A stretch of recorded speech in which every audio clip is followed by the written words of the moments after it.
Anelaine, ¿desde cuándo conocías a Carla? Bueno, Carla nos conocemos hace bastantes años por amistades en común y bueno, en realidad compartíamos como la parte humana de la atención a las personas. Yo estudié algo relacionado, yo estudié la licenciatura de instrumentación quirúrgica y a la vez hice una especialización en administración y gestión en sistemas de salud. Mira. Entonces, bueno, ahí como que empezamos, Carla ya tenía esta idea, siempre trabajó, como te contaba, con vejeces. Sí. Y bueno, y me parecía súper interesante también sus relatos y conocer un poco más sobre el tema. Y bueno, empezamos a caminar en su idea juntas. Visitamos algunos centros, estuvimos en España. ¿Tú fuiste con ella? Fui con ella, Ajá. que bueno, guiada un poco también por su tutor que estaba en la maestría con ella. Sí. Bueno, nos acompañó un poco en ese proceso, visitamos algunos centros, empezamos a interiorizarnos más en el tema y bueno, y hoy estamos haciendo como un buen equipo en cuanto ella está en la parte más clínica y en la parte de que tiene mucha experiencia en esto y bueno, yo un poco con estudios. Sos el brazo ejecutor. Exacto. De sus ideas. ¿Y te gusta? ¿Te gusta la idea? Sí, me encanta. Sí. Me encanta el proyecto. Cuando lo empezamos a armar era como las dos todo el tiempo pensando cosas y nada, creo que en realidad es muy rico, tiene muchas patas. Me parece que es algo muy novedoso. Acá en Uruguay, de hecho, no existía una institución así.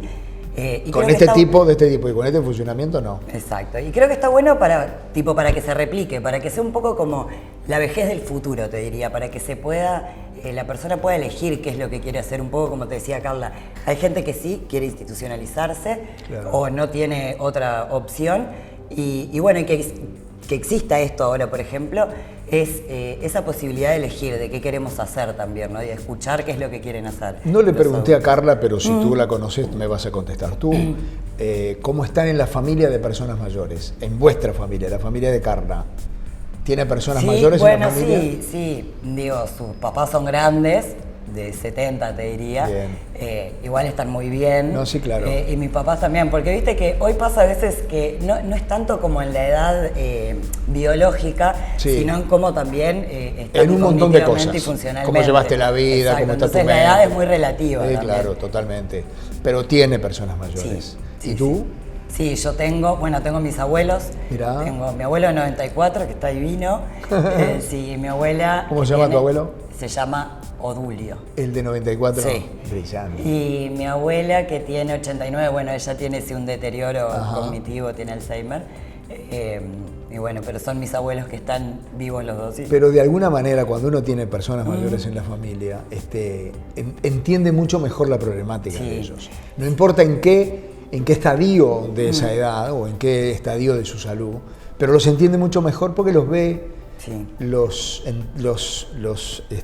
observa, sabe de sus... Y los acompañás también en un proceso que... Sabe de sus cosas. Que no son, yo creo que los adultos, o sea, que compartimos un poco esto con Carla, de que los adultos mayores no son niños. O sea, porque hay muchas veces que te dicen, sí, son como niñitos. Sí.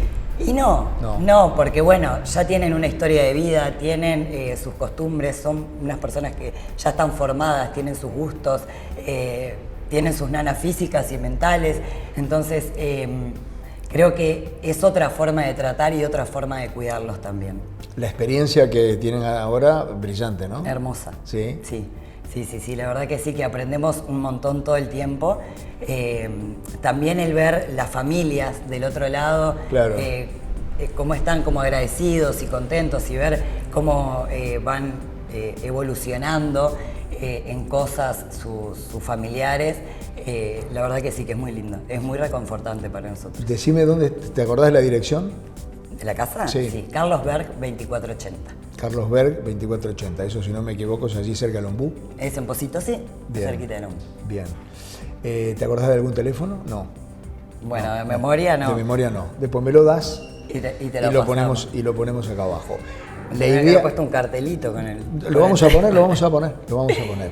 La idea es seguir teniendo personas que estén allí, ¿verdad? Sí. Nosotros ahora estamos con 7 personas que, bueno, no van en el régimen de todos los días. Hay un periodo adaptativo que se realiza que Claro, que la persona muchas veces pasa que los adultos mayores están acostumbrados a no hacer mucha cosa en su casa, que son como más sedentarios y bueno, a veces el salir implica un movimiento para ellos. Sí, claro. Entonces, bueno, tomamos un periodo de adaptación de que por ahí vienen, no sé, la tarde o 2 veces en la tarde en la semana, después se va agregando un poquito más de tiempo. Y bueno, y algunos días, por ejemplo, tenemos 4 o 5 en simultáneo, otros días 3, porque vienen, por ejemplo, 2 veces por semana o 3 veces por semana. Y hay una persona que ya está yendo todos los días. Ellos aprenden de ustedes y seguramente ustedes aprenden de ellos. Totalmente.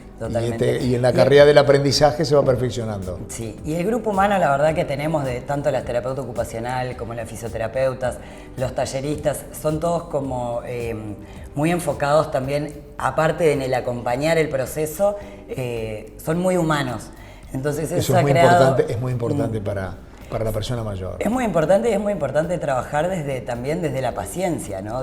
Hay un montón de valores que hay que tener para trabajar con un adulto mayor, que es un poco lo que nosotros buscamos tras varias entrevistas y juntadas que hicimos con los talleristas, como para poder entender, para que ellos puedan entender de qué iba la institución más bien. Y qué buscábamos en el que iba a estar con nosotros acompañando esto. Claro. Que es muy importante de que todos en equipo como que vayamos para el mismo lado. Es que los que están en contacto con ellos son los principales responsables de que la idea que ustedes tienen se lleve a la práctica y no quede por allí recortada, ¿no? Totalmente. Bueno, te agradezco mucho. Muchas gracias a ustedes. Estos detalles de una experiencia absolutamente novedosa en Uruguay. Me decía Carla que ya hay en otros países. Acá en Uruguay yo no conocía ninguna con este estilo, así que bueno, les deseamos toda la suerte del mundo y las pantallas de Palabras Mayores están a la orden. Muchas gracias por recibirnos. Por favor. Bien amigos, seguimos adelante. La psicología aplicada a las personas mayores es lo que nos convoca a continuación, Alison. Estuvimos conversando con Enzo, que él es un psicólogo especialista en personas mayores, y justamente las temáticas sobre las que trabaja es de duelo, pero distintos tipos de duelo. No necesariamente por una muerte. Exactamente. Existe el duelo de actividades, cuando uno deja de hacer una actividad. Cuando se retira, por ejemplo. Exacto, y comienza con otra, o también cuando estás viviendo durante 40 años en la misma casa y luego te tenés que mudar a otro lugar por cierto motivo. Entonces Enzo nos estuvo contando cómo podemos afrontar este tipo de situaciones. Perfecto.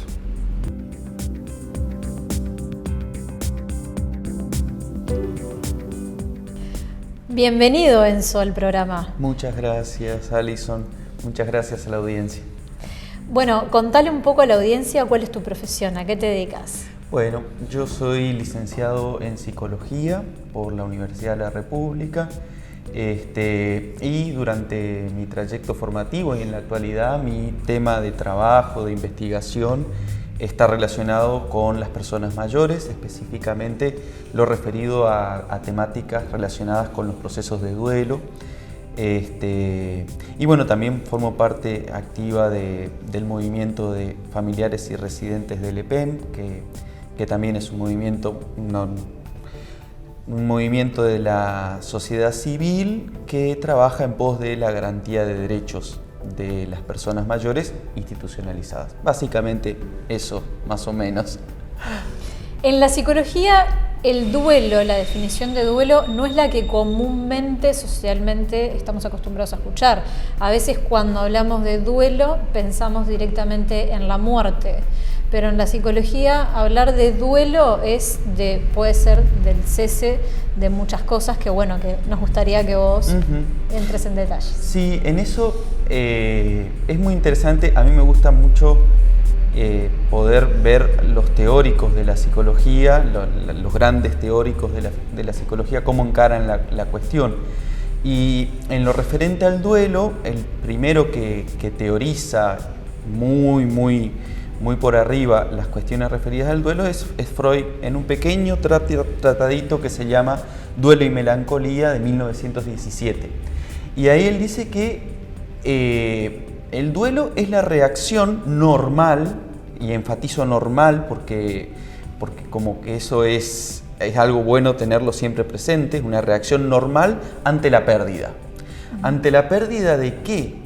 Y de aquello que amamos o que tenemos algún tipo de vínculo afectivo, algún tipo de lazo con eso.